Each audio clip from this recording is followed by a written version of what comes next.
you stand up? Because he kept saying to me, that's my daughter. I want you all to stand up. And by the way, your dad's goofy on the other side when I'm connected with him. Because he's going like this to me. He goes, Matt, he goes, oh my God. He goes, I can't believe I'm in front of all these people right now, he's telling me. And what the hell is with your father not wanting to get dressed up at the end when he wasn't feeling good here in this world? He was just laying in bed.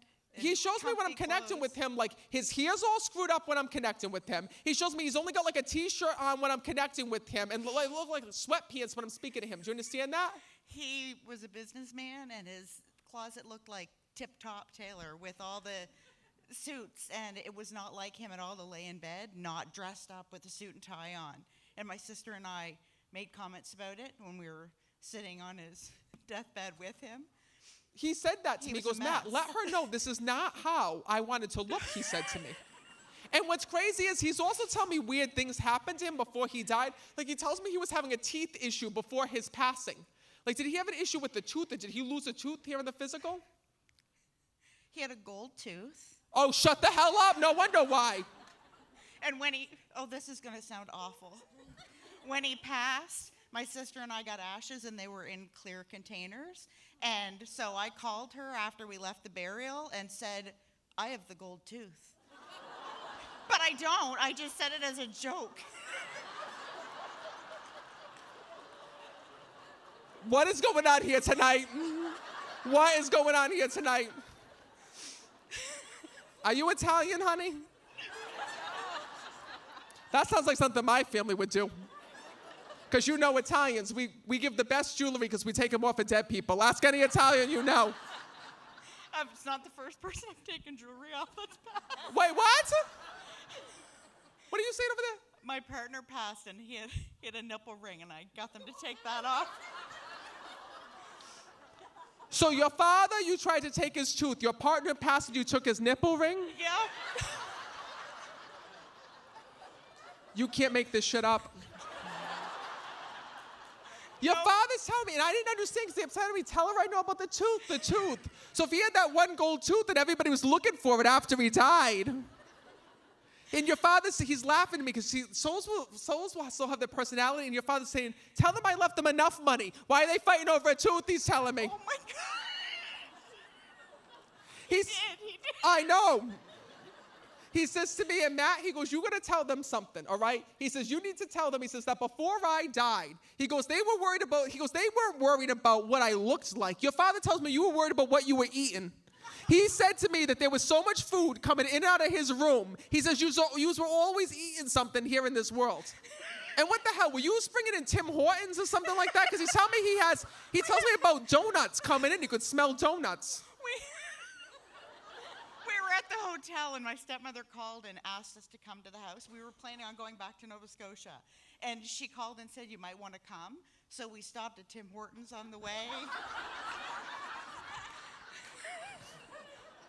He says to me, Matt, you don't understand. He goes, I'm dying. All I could smell was Tim Hortons, coffee. He said, them telling me I look like a slob, he said to me. But his hands looked fantastic. What? We always used to comment on he had like doctor's hands, they looked like. And as they were always perfectly manicured. And we said, what did you do? Like go have a manicure before this? And he was like in a medically induced coma, and then he let out this kind of groan. Like he was acknowledging like that we were making fun of his hands. Please know that your father said to me, he heard everything that went on in that coma. Everything that went on. He says, Matt, he goes, I gotta tell you something. He goes, my family was a little bit crazy here in this world. Because he tells me that you almost like pronounced them dead a couple times too. He tells me like you were going and like poking him, like, is he still alive? We thought that was his last breath, and then we'd wait, and there was another one. I told you this was quite the reading. When I came over, your father's like, you're not gonna believe what they did to me before I died.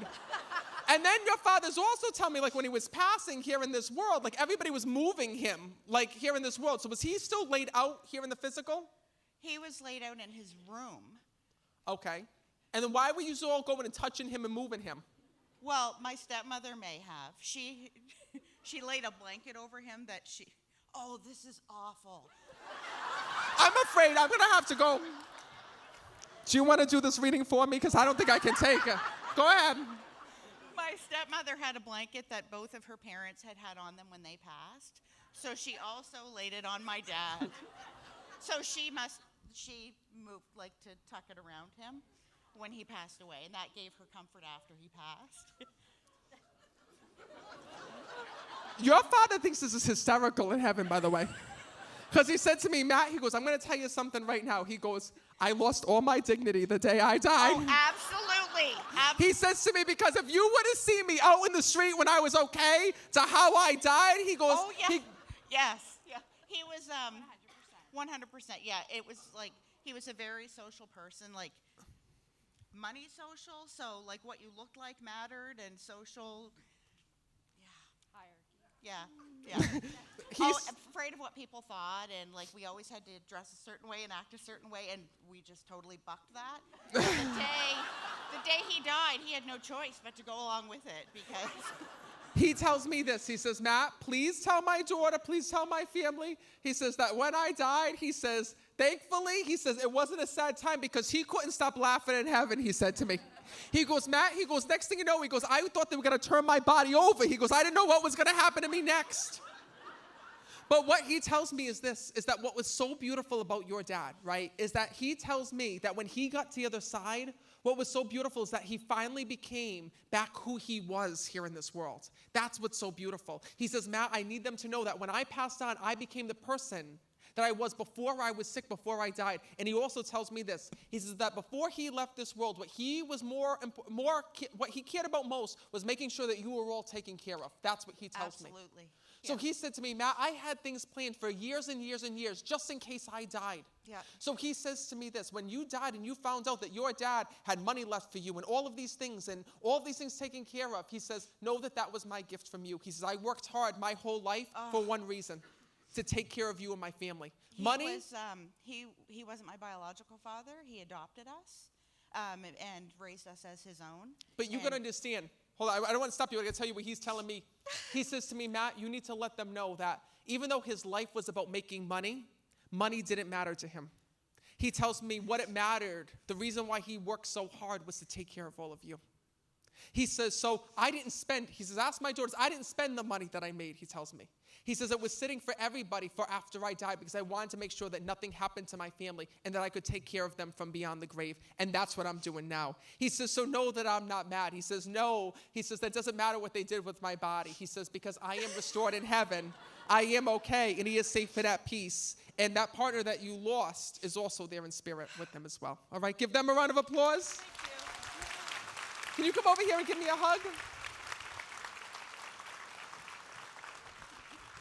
Thank you so much for being here.